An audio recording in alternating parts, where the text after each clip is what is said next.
3 o'clock news, I'm Michaela Kamarek. The state government has given an update on the River Murray floods. 175 gigalitres a day is still expected by early December, but Premier Peter Malinauskas says there's now the possibility of a secondary flood peak in late December or early January. What we have seen in recent days is yet more rainfall in the eastern seaboard in critical catchment areas, combined with a substantial release of water from the Hume Dam. Those two things combined mean that we now face a genuine possibility of another peak to the river flow in late December, early January. A major emergency has also been declared. A 20-year-old woman's been rescued after getting stuck in a well at Gawler West. She was trying to rescue the family's pet cat. The cat managed to free itself. She had to be pulled to safety by fire crews. The federal government argues its industrial relations overhaul will help lift wages for low and middle income earners. Labor is negotiating with independent senators to get its legislation passed over the next fortnight. Smaller businesses are worried the changes will make it harder to employ people, but Workplace Minister Tony Burke has told Parliament the opposite is true. The single interest stream is there to deal with a number of challenges for people on middle incomes who are not the lowest paid but who still have a right to a system where they can get wages moving. It removes red tape, it improves industry standards. By now, pay later services could face the same oversight as credit cards or loan products. The federal government is considering toughening regulation in the industry. Financial Services Minister Stephen Jones says a voluntary code for services currently in place isn't doing enough. Still don't want to be talking about this by this time next year. Want to ensure that we have the consultation, we look at the industry code, the voluntary code that's in place at the moment, see where the gaps in that are. If, as I strongly believe will be the case, there's a need for further regulation, that we can move that through Parliament. Charities are welcoming the creation of a fund to help poorer countries deal with the impacts of climate change. Nations at the UN's COP27 conference have agreed to provide loss and damage funding to areas like the Pacific, which are being impacted by rising sea levels. Oxfam Australia Chief Executive Lynn Morgaine says it's important countries follow through with the money. Globally, we're a lot better at making the promise than we are paying the bill. And so we're very pleased to see the Australian government's role in this latest conversation. But we do know that we have a tendency to fall behind when the payments are actually due. A 22-year-old man is in custody accused of opening fire in a gay nightclub in the US. At least 5 people are dead and 25 have been injured at Club Q in Colorado Springs. 2 people stopped the gunman from killing anyone else. Colorado Springs Mayor John Suthers says the town is in shock. Colorado Springs is once again in mourning after the tragic shooting at Club Q last night. Our hearts go out to the victims and their families who are bearing the weight of this horrific tragedy. Now turning to FIVEAA sport, and Novak Djokovic has become the oldest player to win the ATP tennis finals. Craig Gabriel is in Italy. The ATP finals has been going for 53 years, and in that time only 2 men aged 30 and over have won it. Roger Federer was 30 when he last won it 11 years ago. That stat has been shattered by Novak Djokovic, who's 35. It's his 6th title at the event, which equals Federer's record. His 7-5, 6-3 victory over Casper Ruud is Novak's 91st career crown, and by beating Ruud, he's denied the Norwegian finishing the year as world number 2. He'll be 3, Djokovic will be 5. Cricket Australia has amended its player code of conduct, opening the door for David Warner to have his leadership ban revoked. Players can now apply to have long-term sanctions modified, allowing for genuine reform or rehabilitation. And in Sheffield Shield action at Adelaide Oval, Queensland trails South Australia by 240 runs with 10 wickets remaining. Now checking FIVEAA traffic. At Surrey Downs, urgent electrical works. That's on Hancock Road. That's closed between Yatlavale Road and Golden Grove Road. Mylene got a burst water main, James Cogden Drive near Port Road with a lane closed, while at Kensington Park, got a burst water main, McGill Road near Yeronga Avenue, 2 lanes closed. Busy at the moment, Tapley Hill Road at West Beach Road with cameras, Anzac Highway, Ashford and Raglan Avenue at Edwardstown. The Barbecues Galore Black Friday sale is now on. Save up to 50% off big band barbecues, outdoor furniture and more. Up to 50% off now, in-store or online at Barbecues Galore. Adelaide's most accurate traffic on 5AA. Now the 5AA forecast. Partly cloudy this afternoon, 17. A possible shower tomorrow, 19. Wednesday, a possible light shower, 20. And Thursday, sunny and a top of 26. Right now, it's 15 degrees. Now let's hear what's happening on 9 News Tonight. See a delicate rescue mission north of Adelaide. A young woman and her cat stuck in a well. The latest on the Riverland crisis. A state of emergency declared. How to avoid a used car rip-off. Buy now, pay later. The tips and the traps this festive season. And our cameras there as Isaac Rankin hits the training track with the Crows. I'm Brenton Raglis. See the full story on 9 News tonight at 6. $13.95, Adelaide's 5AA. This is Jade Robran.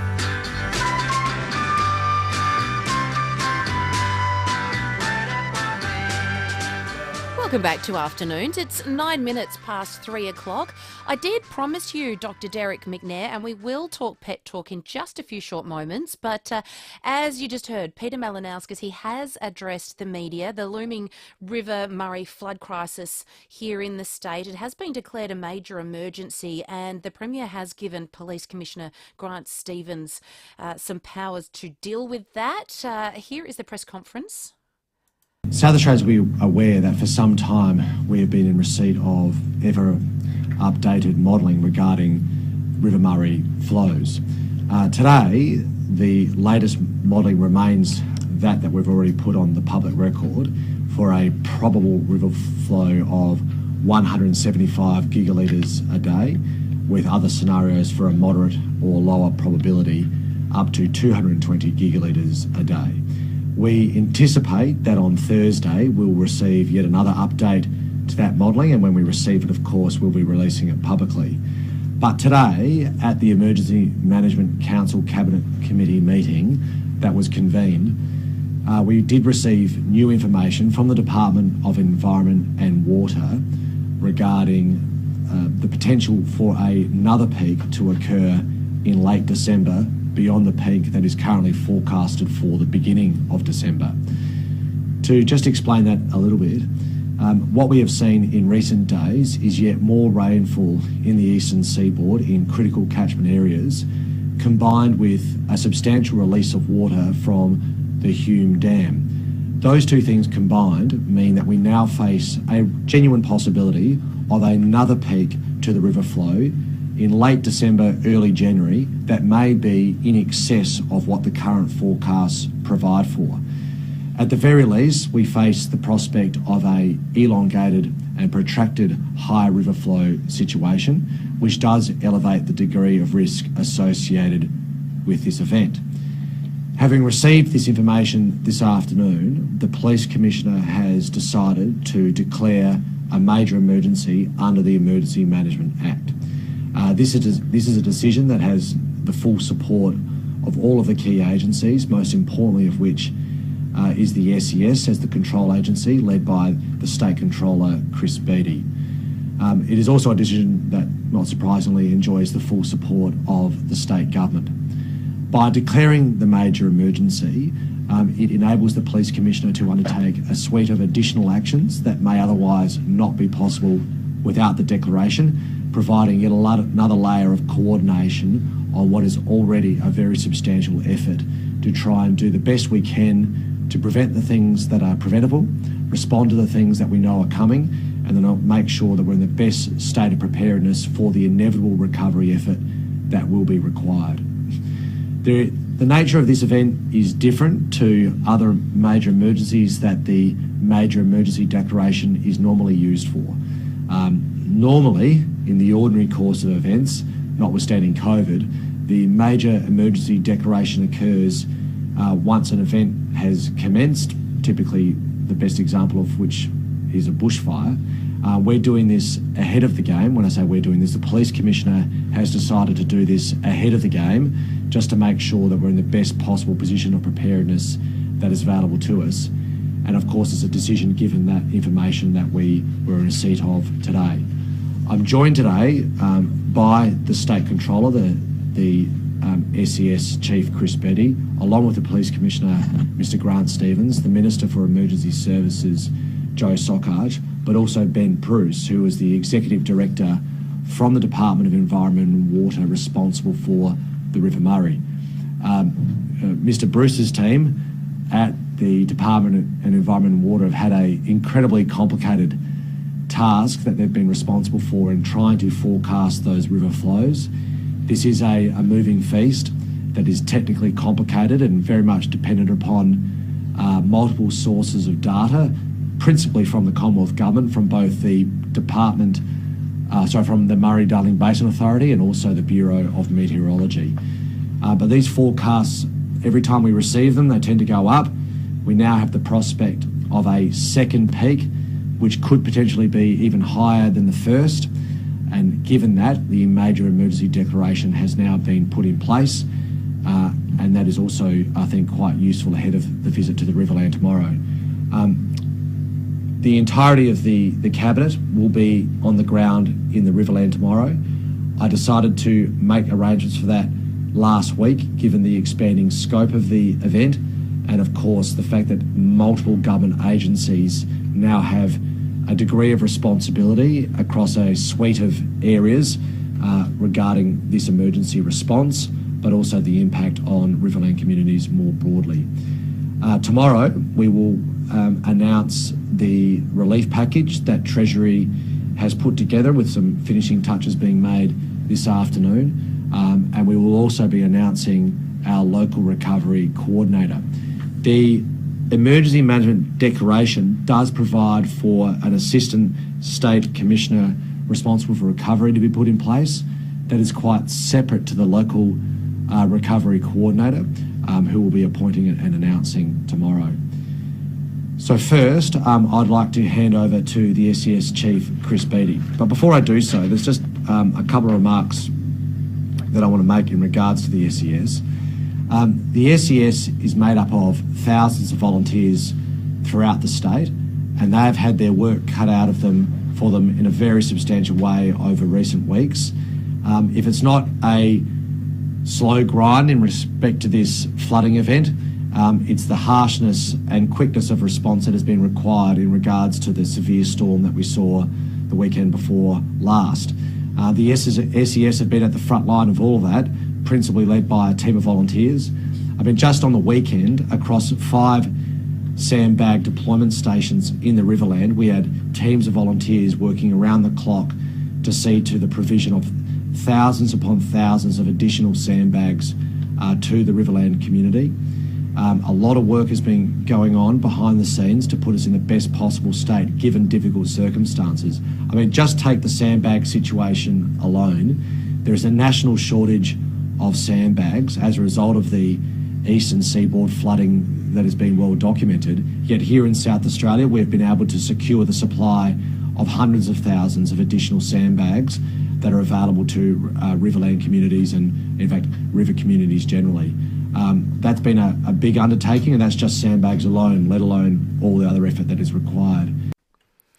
Premier Peter Malinauskas there. We will take a really short break, but on the other side, Dr. Derek McNair is here to talk all things pets. So if you'd like to join the program, 8223 0000. The 2022 Port Noarlunga Blues Festival will host over 50 artists in 75 performances inside 15 venues over 3 days. 48 performances in the pub and cafes are free entry. Main events boast 8 Ball Aiken, Oscar Liddell, Chris Finnan and British blues guitarist Matt Schofield. November 25 to 27. Visit the website portnoarlungabluesfestival.com.au for information about artists, venues, performance times and tickets. Introducing Australia's Most Wanted. Unanimously judged as Cars of the Year.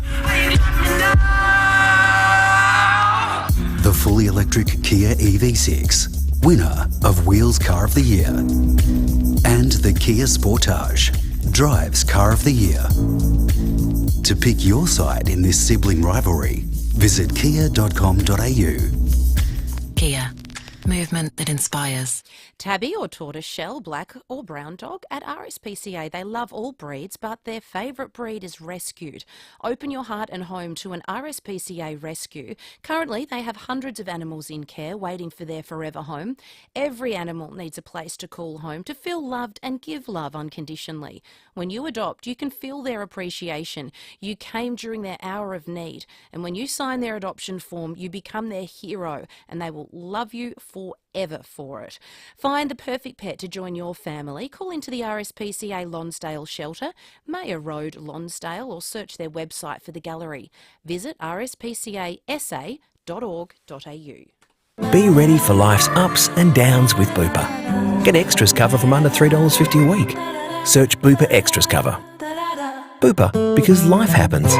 Based on Freedom 50 extras, including base tier for a single aged under 65. Waiting periods may apply. Cook with the world's best brands at Harvey Norman. Building, renovating, or just updating the heart of your home. Shop the very latest technology from all the big brands. Electrolux 600mm Ultimate Taste Multifunction Pyrolytic Oven, $1,699. Smeg 900mm Dual Fuel Freestanding Cooker, $2,649. Westinghouse 600mm Stainless Steel Multifunction Oven, $659. Create your dream kitchen now at Harvey Norman. Ever since I got a plan on the NBN, I felt more connected to my grandkids. Yeah, me and Granddad have been doing lots of great stuff together online. Like video calling and sharing our photos and dance practice videos. Next, we plan on doing an online dance challenge. Online? Perfect. The whole family can see us dance together. NBN is made for more meaningful connections. NBN, made for more. Your experience may vary depending on factors such as your NBN technology, internet provider, your plan and equipment. $13.95, Adelaide's 5AA. This is Jade Robran. Pet Talk Back with Dr. Derek McNair. We're a little fashionably late, I apologise, but welcome. Thank you. Lovely to have you here, all thanks to the RSPCA. With hundreds of animals waiting for their forever home, open your heart to an RSPCA rescue animal today. Dr. Derek, we were just talking about the flood situation, and you mentioned that not all dogs can swim. No. And it's probably something we think that they can. Yes, and if you take your dog to the beach, if you're by a river, if you have a swimming pool, and generally, anyway, you should teach your dog to swim and check that they can swim. So if you have a pool, then one is you go into the water. Most dogs can swim, but not all dogs can swim. So, and if the dog can swim, then you make sure it knows where the steps are. So you actually head it towards the steps, so it knows how to at least get onto the top step, and most dogs from there, if they're big enough, will be able to get out of the pool. So you do need to teach your dog to swim. If you're on a boat, then you can get very cute little life vests for them. They are pretty cute. I know, and the small ones have got a handle on them as well. So if you've got a little dog, you can actually sort of carry it around like a handbag when it's got his vest on. But they're important. Dogs can and unfortunately do drown, just like children and people do. So I had one dog years ago. She was an RSPCA dog. All my dogs are RSPCA dogs. And she lived to 19, but she may not have lived that long because she was playing beside a pool where my son was playing, and she got all carried away and jumped into the water and just went straight down to the bottom. Oh, no. I know, so I just jumped in and got her, and then from then we realised that she can't be near water because she just couldn't swim. She just sunk, and there was no effort. And would she jump in? She jumped in, because there was balls being thrown around. Yeah, okay. And she actually jumped in to try and catch a ball and didn't catch it, landed in the water and just went like a stone to the bottom. So, That's really interesting. I don't think George can swim now that you say that. He has a little bit of a paddle, but he doesn't enjoy it, and he's obsessed with his ball, and he'll throw it into the water, but then he'll just stare at it for about half an hour. So he will not jump in, but interesting. You should probably check and teach him. How the hell do you teach a dog how to swim? Well, you get two people and you get one. You go about a metre apart and you sort of push the dog from one Like you do a baby. to the other. Yes, and you can get like a treat. If one person has a treat to encourage the dog to go and get there. And most dogs you can teach to swim and literally they do the doggy paddle, but they get there. And so yes, and then you increase the space between you, and as I say, you show them where the steps are, so that they know if they fall in, and it happens. And like George doesn't like the water, but he can accidentally That's it. fall in and forget himself and not concentrate, just like we all do sometimes. And yes, and so when they're in the water, they need to know the way out, and you need to make sure that you check that they can swim. Very, very important. Teaching an old dog new tricks. Yes, and he possibly can swim, but if they can't, the other thing to do is get a life vest and have your dog have a life vest if you think if there's a party on or something and you might not be able to keep an eye on them, and if the pool gate gets left open accidentally, all that sort of stuff. He'd look very cute. We just have to get a really long one. You'd have to long get sausage or dog two one. small ones together. Yeah. Andrew is on the line. Hello, Andrew. Good afternoon, peoples. Hello. Doctor, my Spoodle, she's 14, doing okay, but I'm just wondering if the wooden floors are doing her any disfavours, because now she's starting to slip and sort of flop a little bit. Yeah, so her back legs will sort of spread out and go down, and then she sometimes does it on her back and front legs. Okay. And sometimes she's good and sometimes she's not. And Okay. it just happens for a little bit, yeah. Do you think she's in pain at all? What's she like when she goes out on a walk? No, she's fine, yeah. No, she's running around and all that sort of thing. Okay. I'm just wondering if it's neurological. I've got wooden floors, or Yes. she's not getting any grip. Feels like she's not getting any grip. Okay. The best way to check if it's neurological, and it's a really easy thing that you can do it yourself, Andrew, is stand her on outside somewhere where it's not slippery, and just turn her paw over. So you just turn it back so the toes are backwards, and she's basically standing on the top of her paw. And as soon as you do that, she shouldn't let you do that. She should immediately straighten her paw into the normal position. So that, if there's a neurological thing, and it's not uncommon at all. A lot of older dogs get what's called an ascending neuropathy or ascending myelopathy, and they basically start with the back legs, and they lose a bit of control and a bit of knowledge of where their paw placement is. And if that happens, yes, they start to slip, slide, and act as if they're standing on ice all the time. So that's the best thing to do. And even if she corrects it, just make sure that all the toes come into the correct position, because at the start of the problem, often the outside toes come up, but the middle toes are still curled over. So if that happens, it's usually a neurological problem. It still can be arthritis and stuff like that. So you should talk to your vet about trialling some anti-inflammatories, because they often help. But the other thing that's good is you can buy little booties. You can buy little booties online, and next week I shall, if you Google it, a good friend of mine, her dog does this, and she puts the booties on to take Woof. That's the dog's name. Wolf. Woof. So she takes Woof. So she's got to call out woof woof every time she's out in the park. Did she think that through? Exactly. Just so I get it clear, Doc, just so I stand her on the top of the paws, is that right? Yes, yeah. When she's standing normally, you just turn her paw over. So turn the toes underneath and backwards. Yep. So if and then put the top of her sort of paw down on the ground. Yep. So her toes are pointing upwards, backwards. Gotcha. Yes. Thank you very much. And then if there's no neurological thing, most dogs will not let you do that. As soon as you do that, they will immediately straighten their paw. But if you have a neurological thing, the paws will sometimes just sit there. And, and they don't do anything. So that's an easy test to see if you've got a likely neurological problem. But you can buy little booties, and I've taken Woof for many walks on Victoria Park, and with his little booties on, and he loves them. And it stops him slip sliding out. Excuse me, stops him slip sliding around, and you could wear them at home as well if you have slippery floorboards and stuff like that. Thank you very much. I just want to thank you for everything you do, Doc, around here, okay? Oh, look, and did you watch Kath and Kim last night? Is that why you're calling us people? No, I didn't actually. I've been listening to you for a long time, and, you know, we're very lucky to have you on air, and thank you, FIVEAA, for having you on. That's really nice. Very, very kind of you. Thank you, Andrew. Thank you.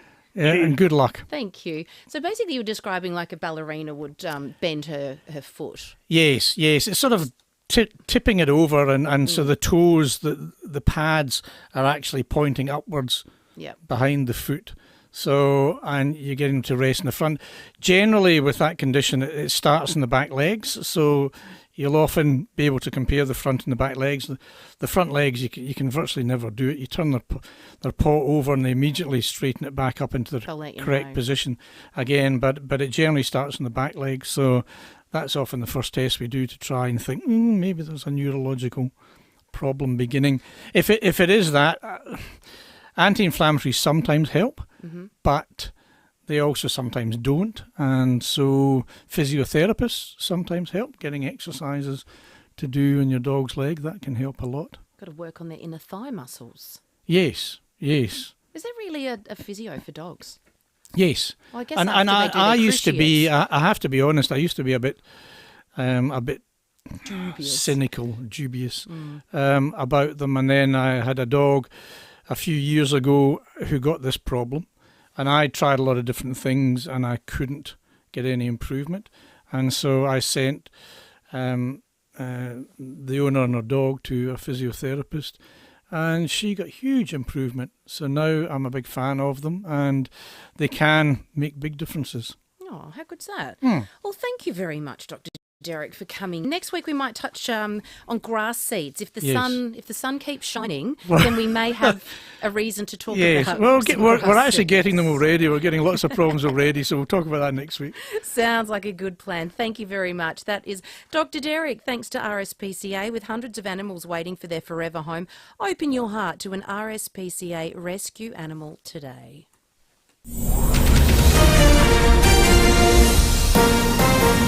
This is Adelaide's FIVEAA. Good afternoon, I'm Michaela Kamarek. The state government has announced a major emergency as floodwaters continue to rise along the River Murray. A woman's been rescued after getting stuck trying to rescue her cat in a well at Gawler West. A 22-year-old man is in custody, accused of opening fire in a gay nightclub in the US, and Novak Djokovic has won the ATP finals for a record equalling sixth time, defeating Casper Ruud in the final. Partly cloudy this afternoon, 17, currently it's 14 degrees. More news at 4 o'clock and As It Happens on FIVEAA. For a unique take on everything happening in SA, join Matthew Abraham each Thursday with David and Will. So, Matt, you got your tickets for the golf? Yeah, yep. You'll be heading along, won't you? I'm on +4s down there. Your knickerbockers? I fear this will end in tears. You know, this is going to go for 4 years. I think it's a dud for him. Matthew Abraham, Thursday mornings from 7:30. I think there's a problem there. I disagree. I thought you would. Only on Adelaide's FIVEAA. Car, bus or truck window smashed, cracked, scratched or chipped? Call Complete Windscreens. For over 40 years, this family-owned SA company have given motorists a clear view of the road ahead with their 24-hour windscreen repair and replacement service. No one does it better than Hayden and Lindsay Dean at Complete Windscreens, which is the very reason you should tell your insurer you want Complete Windscreens on the job. You deserve the best, most reliable and cheapest. CompleteWindscreen.com.au. Hey Strikers fans, Peter Siddle here for what promises to be an action-packed BBL season. I can't wait to get back in the Strikers blue this summer, and there's no better sound than the roar of a full Adelaide Oval crowd as some poor batter's stumps go flying. Tickets are on sale now with early bird pricing set to end on Monday the 21st of November. Visit adelaidestrikers.com.au and I look forward to seeing you back at Adelaide Oval this summer. This is your time to experience the best of life in your new luxury apartment. Meticulously crafted from the ground up, Choose from a range of spacious 2-bedroom, 2-bathroom apartments at Adelaide's most sought-after address, 88 O'Connell. Just a short walk to the CBD with picturesque views across the city, hills or coastline. Enjoy the convenience of a ground floor marketplace with bar and dining, pools and gymnasium. Apartments are selling fast. Visit 88o'connell.com. When you're going fishing, you never know what's going to bite. But don't worry, Barnacle Bills is always a catch. Whenever you need to tackle lunch or dinner, your trusty favourites are always there, like prawns, calamari, butterfish, whiting, chippies and more. Barnacle Bill is your seaside in the suburbs.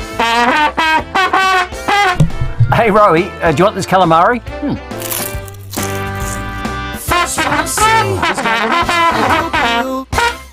Here at FIVEAA, we're all about supporting local. Here's who you can support around Adelaide. Rally action, Formula 1 and V8 supercar demos at the Adelaide Rally Victoria Park finale. It's all free. Sunday, November 27 from 3. adelaiderally.com.au. Experience a slam dunk before the game or a masterpiece before the concert with a pre-show meal at Jarmer's Kitchen, perfectly placed near the entertainment centre. jarmerskitchen.com.au. You don't just do a good barbie, you're the Tong Master. You're not flipping snags, you're the Backyard Hospitality Director. So you deserve the very best outdoor kitchen from Adelaide Outdoor Kitchens. Choose from the best appliances, add a bar fridge or pizza oven, or stun your guests with one of our custom-made concrete bench tops. We do outdoor ones and indoor ones too. Order now and be entertaining next year while the weather is still warm. Adelaide Outdoor Kitchens for appliances, custom concrete bench tops, barbecues and more. Go to adelaideoutdoorkitchens.com.au. $13.95, Adelaide's FIVEAA. This is Jade Robran.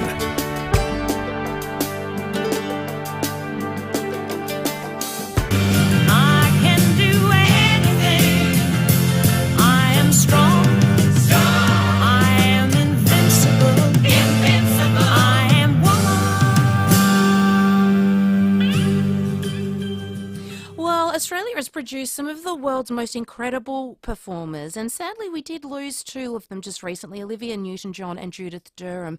They'll be honoured along with many others in a performance called I Am Woman, and the star of the show, Amelia Ryan, is in the studio to tell us all about it. Great to have you back here. How are you? Yeah, I'm really well, thanks, Jade. Thanks for having me. Lovely to have you too. And now your sidekick, Libby Donovan, was meant to be here as well, but she's out touring. Yes, look, we are a bit of a double act, but I also need to let her go and do her thing sometimes. And she's in a show called Christmas Actually, which is some of the songs from Love Actually and Christmas songs, and it sounds really fun. She's off in New South Wales. Oh, beautiful. Yeah. Well, let's talk about this one. I mean, we are being transported to the 60s, and I think if there was an era where I could choose to live, it would be the 60s. Look, it was a pretty fun era. I mean, you hear mixed reports. I think for all of the wonderful, exciting and thrilling things about the decade, there are a lot of parameters surrounding women. And that's what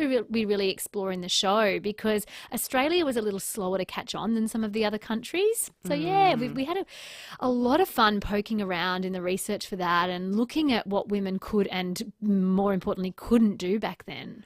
So what do you tackle? So, look, the show is largely, well, when we started researching the show, it was all about the music and the singers. But then we thought, well, what was life like for women back then? So, for example, a woman needed her husband's permission to catch an international flight. She needed her husband's permission to open a bank account. She needed her husband's permission to get a divorce, which is irony of the highest order.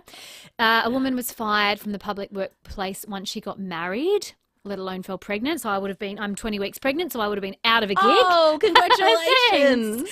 So yes, certainly women in service, nurses, teachers, anyone in that public domain, they were fired once they got married, it's hard to believe that existed in our parents' lifetime. It's not that long ago, is it? It's really not, yeah.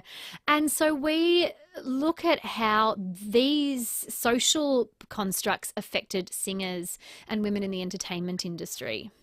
You are highlighting some incredible talent. I mean, I just touched on two, sadly, that we've lost, Olivia Newton-John and Judith Durham. Talk to us about their journey.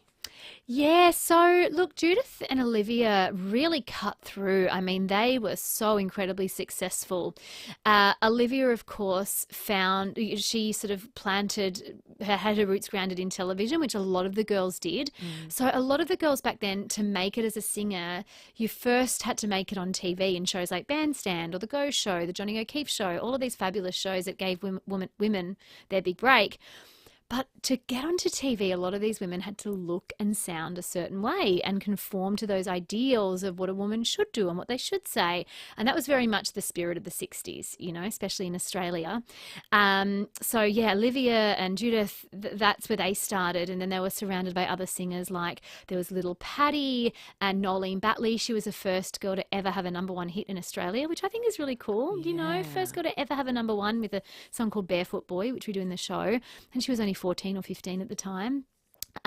Singers like Marcy Jones, Lynn Randell, all these gorgeous girls of the 60s. And as it were, most of them were kind of pretty blonde things as well.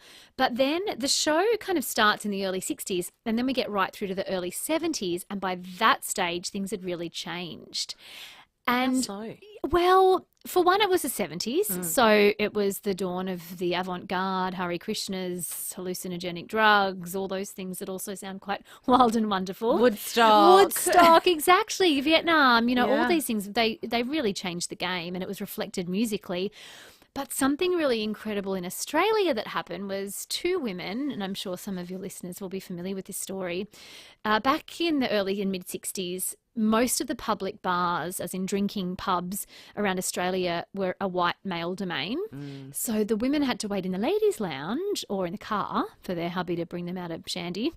And but Merle Thornton, who was this renegade, wonderful feminist, and her best mate, Rosalie Bogner, they chained themselves to the bar rail of the Regatta Hotel in Brisbane, demanding service. Yeah. And it wasn't necessarily that they wanted to be able to have a beer at the pub, it's that they wanted to make a stand for equal rights for women, that they should have equal opportunities, equal freedoms. And so they chained themselves to the bar. And then it took 5 years for things to shift and for the law to change. That's crazy. It's crazy. It is. It really is. And, this incident in Brisbane hit international headlines. Like, the people around Australia thought that it was this, panic. It was this widespread panic that this signified the demise of women. It was, it was really insane. But once women could drink in the pub, this meant that they could perform in the pub. And that's an entirely different sound, being on TV and having that manicured, manufactured sound compared to that grassroots sound of the pub. So different women started to emerge, like Wendy Saddington and Margaret Road Knight and Alison McCallum and Renee Gayer, and women who had more grit and didn't necessarily conform to that pretty proper kind of female. Blonde hair, blue eyes. Blonde hair, blue eyes. So that's what's the most wonderful thing that we explore, in my opinion, about the show, is that real journey and that real story of music and history in Australia for women. So how do you weave the two in between? Yeah, it's that's cabaret really in a nutshell. I think it's something that I'm really passionate about the art form, is really beautifully, tightly crafting the songs and stories so that they support each other equally. And yeah, that's what really excites me about creating shows, but also seeing shows. So the two just somehow kind of magically intertwine. But we worked with the gorgeous director and dramaturg Eleanor Karapidis, who's a South Aussie icon, in my opinion, and she really just helped us tell the story in a meaningful and masterful kind of way. Last time we met, you were performing Simply Brill, which is about those incredible singer-songwriters basically in a building in the United States, and their story and battle against it as well. What draws you to this subject? Look, I've always been a real history nerd, I think. I've always been fascinated by history and society and culture. I love learning about how the past informs the present, and then how we can take that to inform the future as creatives, as women, as people. I discovered the Brill Building through my research with Unsung, because I was looking at the journey of women all around the world. And I just think that the 60s was a really interesting era. I think, I was born in the 80s. the 70s was a little closer to, my sister was born in the 70s, but the 60s, it still remains a bit of an unknown to me. Yeah. And so, it's just where my mind kind of wandered to. Like, I'll leave the 60s next time. I think I'll need to. I feel like I've ticked those boxes and I know I've uncovered what I need to in that era. But, I just think it's a really fascinating decade. And it was full of so much change from one end of the 60s to the other. There was so much change, and I'm really curious about that. And isn't it funny, fast forward to where we are today, and here you are, a singer, performer, writer, all these things that you weren't allowed to do in the 60s, and you're pregnant and your husband's telling you, okay, you can do all of this. I mean, you're telling yourself you can do all of this. I mean, there's so much change that's come along. It is, and it's liberating and it's wonderful, and what's most important is that we have a choice, I think. I'm doing Fringe next year, and my last show, I'll be just over 36 weeks, going on 37 weeks, and everyone sort of says, how are you going to do it? How are you going to do it? Seriously, how are you going to do it? It's a good question. I mean, this is my second, so I feel like I've got an okay reference point, but this work is so joyous. It's easy to me, and being on stage for that an hour and a half each day, that's quite, like, providing I'm in comfortable clothes that have a bit of elastic, and I'm not going to be wearing the high heels, I'll be wearing flats, like that's enough. But it's knowing that I have the choice is really empowering to me. Oh, it's so nice to see you again, and you have been very, very kind to give us a couple of tickets to the show. So it is on 7 p.m. on this Saturday night at the Woodville Town Hall. Perfect. And if you would like to go, call in now, 8223 0055. If you would like to see I Am Woman, 7 o'clock Saturday night. Amelia, lovely, lovely to see you as always, and we'll touch base before Fringe. Yeah, I'd love that. Absolutely. Thanks for having me.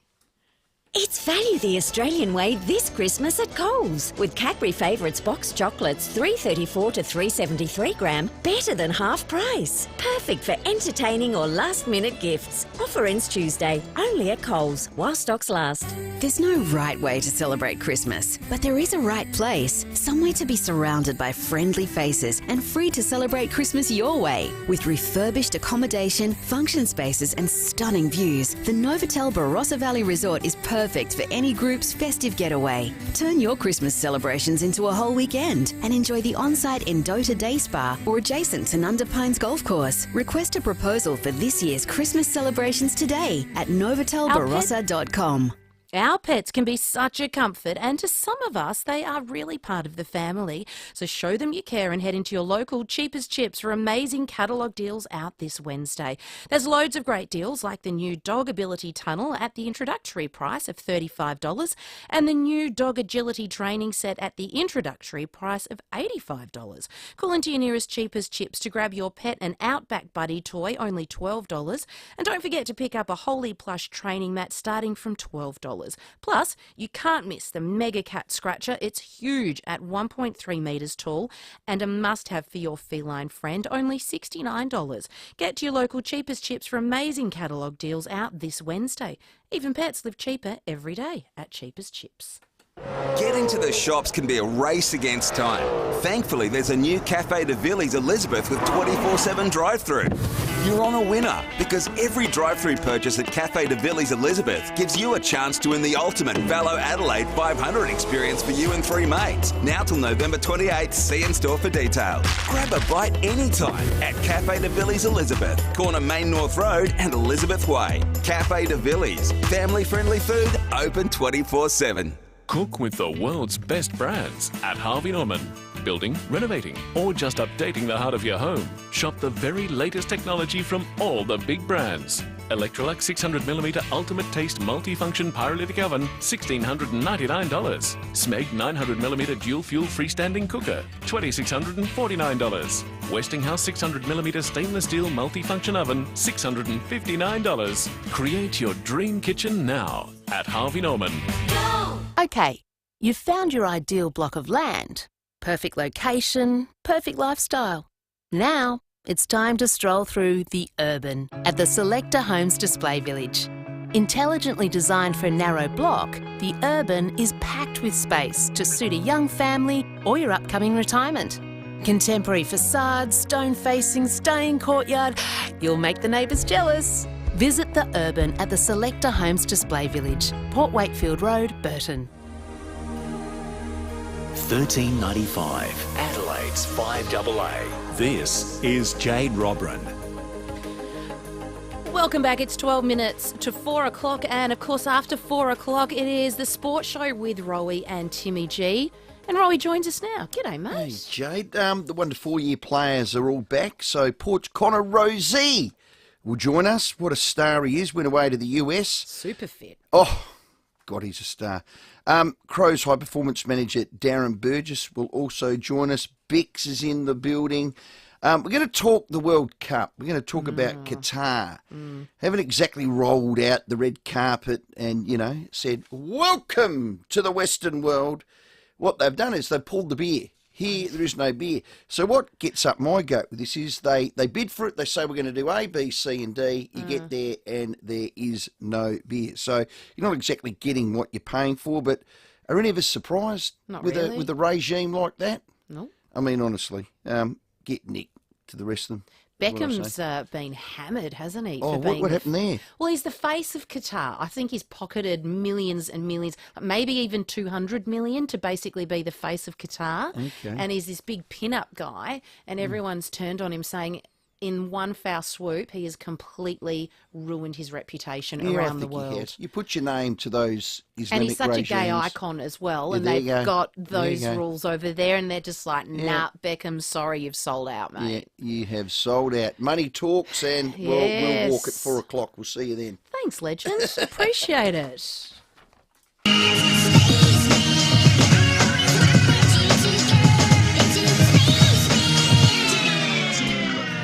Space. Would you go into space? Would you, given the chance, live on the moon? Is there a part of you that would like to take up the offer? I'm a firm no, but according to a NASA official, there's a possibility humans could be on track to be living and working on the moon before the end of this decade. Dr. Brad Tucker, astrophysicist from the ANU, joins us. Hi, Doc. How you going? Good. How are you? I'm good. Is this for real? That seems like it's just around the corner. It is. Look, and live is, a loose term here. There is the, $100 budget motel on the highway, and then there's the $600 luxury resort. Now, both are acceptable, and both have a great purpose, and I love, the nice country inn, but it's not going to be luxurious operations on the moon. It's going to be a bit roughing like it. But the goal really is, as part of this, to have people for long-term duration stays on the moon. So meaning they don't permanently live there, but they're spending 3 to 6 months there, much like we do on the International Space Station. How? Just what, you just live in and out of the shuttle that you go up on? Yeah, so there's and this is where it's exciting because there's a lot of work happening that we maybe don't appreciate. Part of this will be to look at operating on the surface of the moon, but also in orbit around the moon. And to do this, they're actually going to be building a space station that is operating and going around the moon. So instead of going around the Earth, like the International Space Station, this will just go around the moon. It's called the Gateway, and it's scheduled for launch in 2027 as part of the 4th Artemis mission. So, this isn't a pipe dream. This is people are working and designing on it. In fact, the test version of the orbit of where it's going to go, New Zealand launched it for America, and it reached the moon last Sunday, starting to send supplies to the moon to start building on the ground as well as happening. In fact, there's a private company called iSpace. This is a Japanese private company. They were contracted by NASA to start sending supplies to the moon. They're actually sending their first batch of supplies to the moon in 3 weeks' time. This is so much happening. We're so focused on this one Artemis mission, but it's really part of a bigger body of work, and that's just one of the pieces. It feels like it's happening really, really quickly. It is. We've gone from 0 to 100 fairly short time frame. And this is the exciting thing. And there's a few different reasons. One, multiple countries are working on it. So instead of just having the Americans do most of it or nearly all of it, Lots of countries are participating, including in Australia. We're doing a lot. It's becoming cheaper to do things in space, meaning you can do more. Private companies are being involved. And there's also reasons. The U.S. has set a goal of getting to the moon by the end of the decade, the famous John Kennedy phrase. You know, he said that in the early 60s, in 61. And they got there in 8 years, landing a human on the moon. And this is kind of the thing. If you have a clear goal and a lot of support to do it, you can make it happen. Now, what they had in the 70s and the 60s was an awful lot of money to pull it off. We don't appreciate how expensive the Apollo program was. But nowadays, instead of one big budget, we have lots of companies and countries doing a lot of it, coming together, working as a collaboration. So it's not just a U.S. thing. It's really a global effort. Belinda has sent you a message and she wants to know, how much muscle do you lose when you go to the moon? So this is a great question. There's quite a bit of muscle loss, and the muscle loss isn't as big as one may imagine. So yes, you do lose muscle loss in space or to the moon. Now, the moon does have gravity, but it has a sixth the gravity of Earth. The reason you mostly exercise, though, is bone loss, not muscle loss. Oh. So because of the lack of gravity, your bones also weaken. Now, you lose a lot of calcium. Now, one of the reasons you exercise is that calcium goes into your bloodstream. The bloodstream goes into your kidneys. So astronauts are prone to kidney stones, believe it or not. So I've never had one, but I've heard they're painful. I cannot imagine one in space on the moon. So we do know for bone loss, though, 6 months in space, 6 months at the moon, is like 20 years worth of bone loss. Oh, you're joking. So is there evidence there that a lot of astronauts get osteoporosis or something similar? There's a right. So in fact, they come back with issues with their bones. They also have vision problems. So your brain and blood flow changes in space. This puts pressure on your brain and on your eyes. Mm-hmm. This can ruin your vision, and sometimes it takes weeks to months to never to recover. There's cardiovascular problems. And then there's the simple things like radiation. Radiation is the simple issue. That's the worry. You will be exposed to higher levels of radiation. And so when we talk about getting to the moon, it's not just the rocket. It's all of this other stuff that needs to happen. People need to eat and drink. And in fact, this is where Australia comes in. There are groups all across the country working on different aspects. There are people doing a lot of the medical designing and modeling. Psychological experiments make sure people can mentally, are up to the challenge. There's a whole center across multiple universities in Australia creating the next few years, trying to find the best way to create food on the moon and in space so people can eat and create self-sustaining foods. So there's all these things across Australia happening in every state and city to pull this off. And that's going to be the exciting thing as well, especially for us here, is that as things happen, it won't be, hey, it's just the U.S. this, U.S. did that. It was, Adelaide just did that, all right? Or Perth building a rover, or they have a new way of sending data via lasers in Canberra. All of these things which are really happening and will happen over the next few years to make this a reality. That is crazy. Can you imagine the waiver that these astronauts need to sign before they go up in space? Look, you definitely get hazard pay and that sort of thing. And this is the funny thing of all this, in a not funny way. We talk a lot about getting to Mars, and one of the reasons we're going to the moon is to not only build the expertise, but use it, make it easier to get to Mars. But all of these issues are even more dramatic on Mars. It's like going from getting off your P's to saying, now I can drive in the Bathurst 500. There's a bit of a gap, between those two levels. And there are so many worse problems getting to Mars. In fact, workplace health safety laws from the U.S. government forbid NASA right now from sending people to space because they won't survive. And this is where we find ourselves, and this is where all of this work on the moon is happening, is if you can do it on the moon, then we can ramp up to doing it on Mars. Incredible. Thank you so much.